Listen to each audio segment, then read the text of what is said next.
Hi, and welcome to Mrs. Pam Reads. Today we're continuing in our story, Shoeless Joe by W.P. Kinsella. And I forgot to look what section we're going to be, so I'm not even going to say. We're still in part 2. And in the last video, Ray and Jerry were in Boston at a Red Sox Twins game talking about J.D. Salinger's writing career. And they're still talking about it. So that's where we're going to pick it up. All right.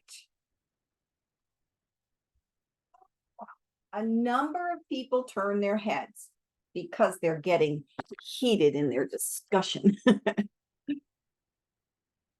But they soon lose interest. Look, on the drive in here, do you remember passing a square white church with a big sign? You know what? I better check my volume. Let me check the volume real quick.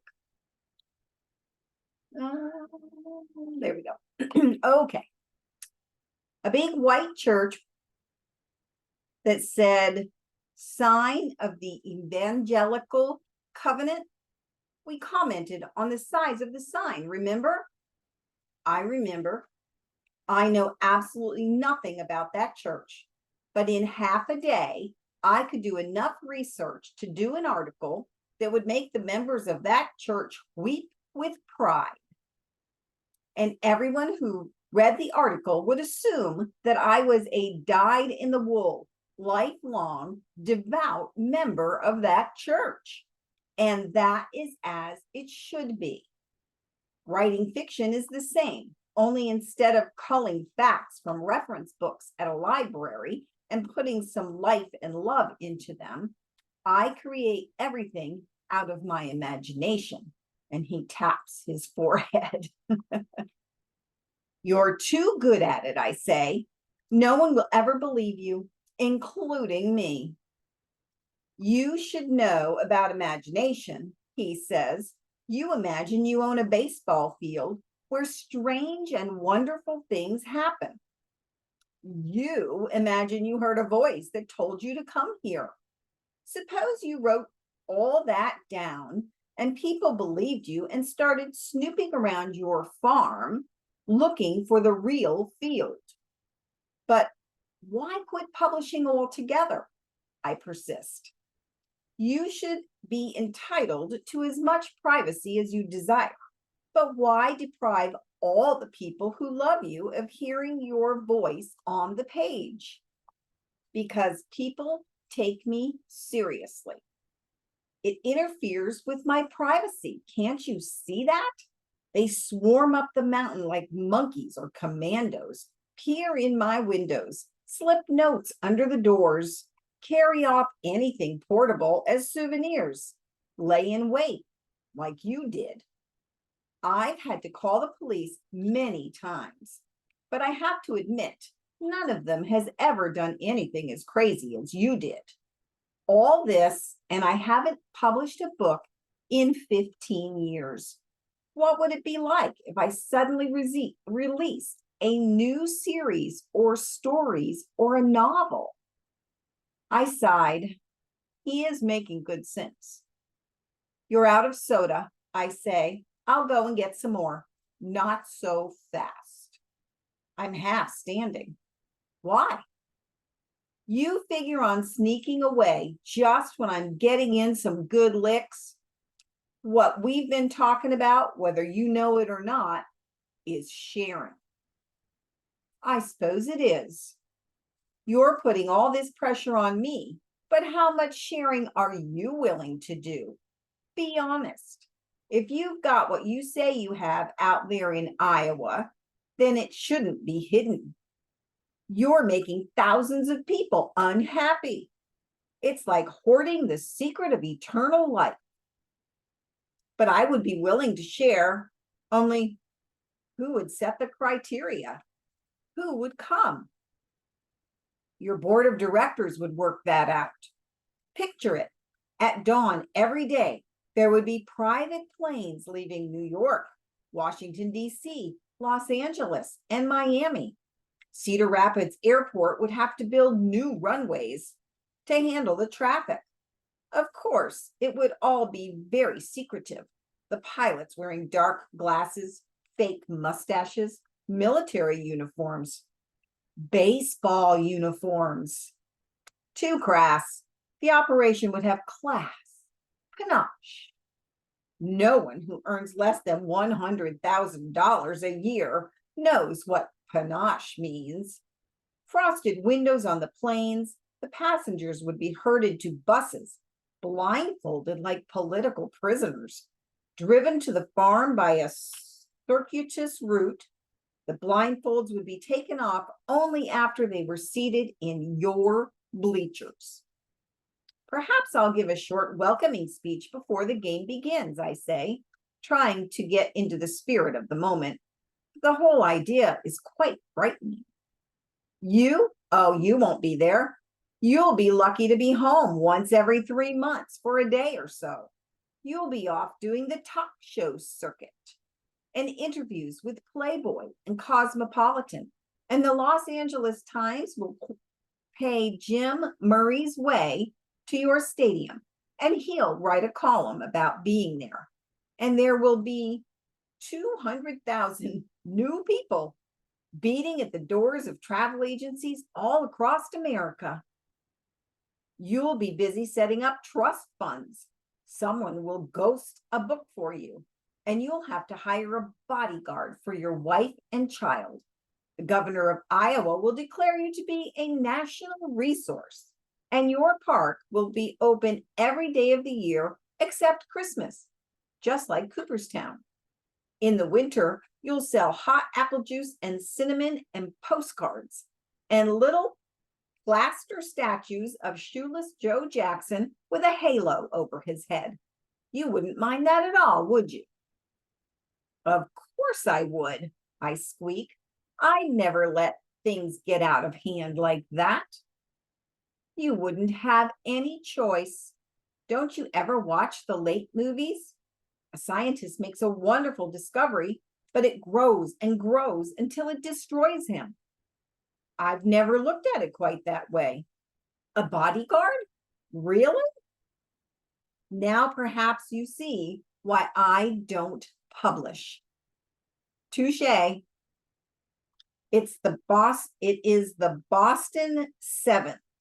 We stand for 2 choruses of Take Me Out to the Ball Game. I won't sing it for you. The score is tied. Just as the fans settle back in their seats, relaxed and ready for action, it happens. There is no voice this time. It is the scoreboard. Boston has one of the most sophisticated scoreboards in the majors. It flashes pictures of the batter and the pitcher and does instant replays of action that doesn't involve controversial calls by the umpires. It flashes a line of statistical information, leaves it on the scoreboard for, I suppose, 30 seconds. Being no stranger to the baseball encyclopedia, I recognize the information as an entry, but not an entry I would ever have considered important. The words and figures glow like rare minerals, giving off a halo-like whitish vapor. I look around furtively to see if anyone else is aware of what is happening. I eye Salinger carefully, but he is involved with his orange drink. The sign speaks only to me. What I know is that I have to perform another assignment after I'm finished with Salinger. I'm too tired. I don't want to think about it, I say. What? Says Jerry. He looks first at me, then at the scoreboard, then back at me. Salinger starts to speak, but the crowd roars as Craig Cusick, the Twins' lumbering first baseman, lunges to his right for a sharply hit baseball. He goes down slowly as a toppling tree, the ball snapping into his glove as little puffs of dust rise in the air all along the length of his body. He scrambles to a sitting position and prepares to throw to first, but the rookie relief pitcher is waiting, no, watching in awe from his position in front of the mound. He has forgotten to cover first. Oops. Then out of the corner of my eye, I catch sight of Rob Wilfong, the second baseman, who has sensed the problem in that way good ball players have of anticipating a play. He sprints towards first, screaming like a hawk, making a long dive at a rabbit in order to alert Cusick, who throws from his sitting position, throws to an empty bag, but the ball falls into Wolfong's glove as he sprints across the picture like a breeze, touching the corner of the bag. Don't you love baseball? Avoiding a collision with the galloping runner. The shadows collide, but their bodies miss. The play reaffirms what I already know, that baseball is the most perfect of games, solid, true, pure, and precious as diamonds. If only life were so simple. I have often thought, if only there was a framework to life, rules to live by. But suddenly I see, like a silver flash of lightning on the horizon, a meaning I have never grasped before. I feel as if I've escaped from my skin, as if I left a dry shell of myself back in Iowa. My skin is so new and pink, it feels raw to my touch. It's as if I've peeled a blister that covered my whole body. Within the baselines, anything can happen. Tides can reverse, oceans can open. That's why they say the game is never over until the last man is out. Colors can change, lives can alter. Anything is possible in this gentle, flawless, loving game. I take a pen from the pocket of my jeans and check my various pockets for paper, without success. Paper, I say to Salinger. He shakes his head. What kind of writer are you? I'm a writer who was kidnapped on his way home from the grocery store and taken 150 miles to a baseball game. Oh, I use my program to write on and copy down the information that still glows on the scoreboard in phosphorescent wonder. So it's giving information on Moonlight Graham, who was a player, I guess, in 1905. And it's just giving different numbers. As I finish copying the information onto the available white space on the program, the public address announcer speaks to me. Go the distance, he says. Why? Why me? I almost scream, but don't. I glance surreptitiously around me to see if anyone else is aware, but the game moves on. The crowd drones lazily, and Jim Rice swings his bat in the on-deck circle. I'll get you that drink, I say to Salinger. He has just crushed his wax cup under his shoe. Is there anything else you want? He is involved in the game, his face relaxed and more youthful looking. If he hears me, he doesn't let on. As I climb the steps, two at a time, up the narrow aisle to go to the concession stands, there is a solid crack of the bat, loud as a gunshot.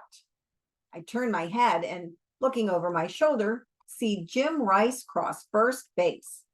I have taken perhaps 3 full steps with my gaze averted.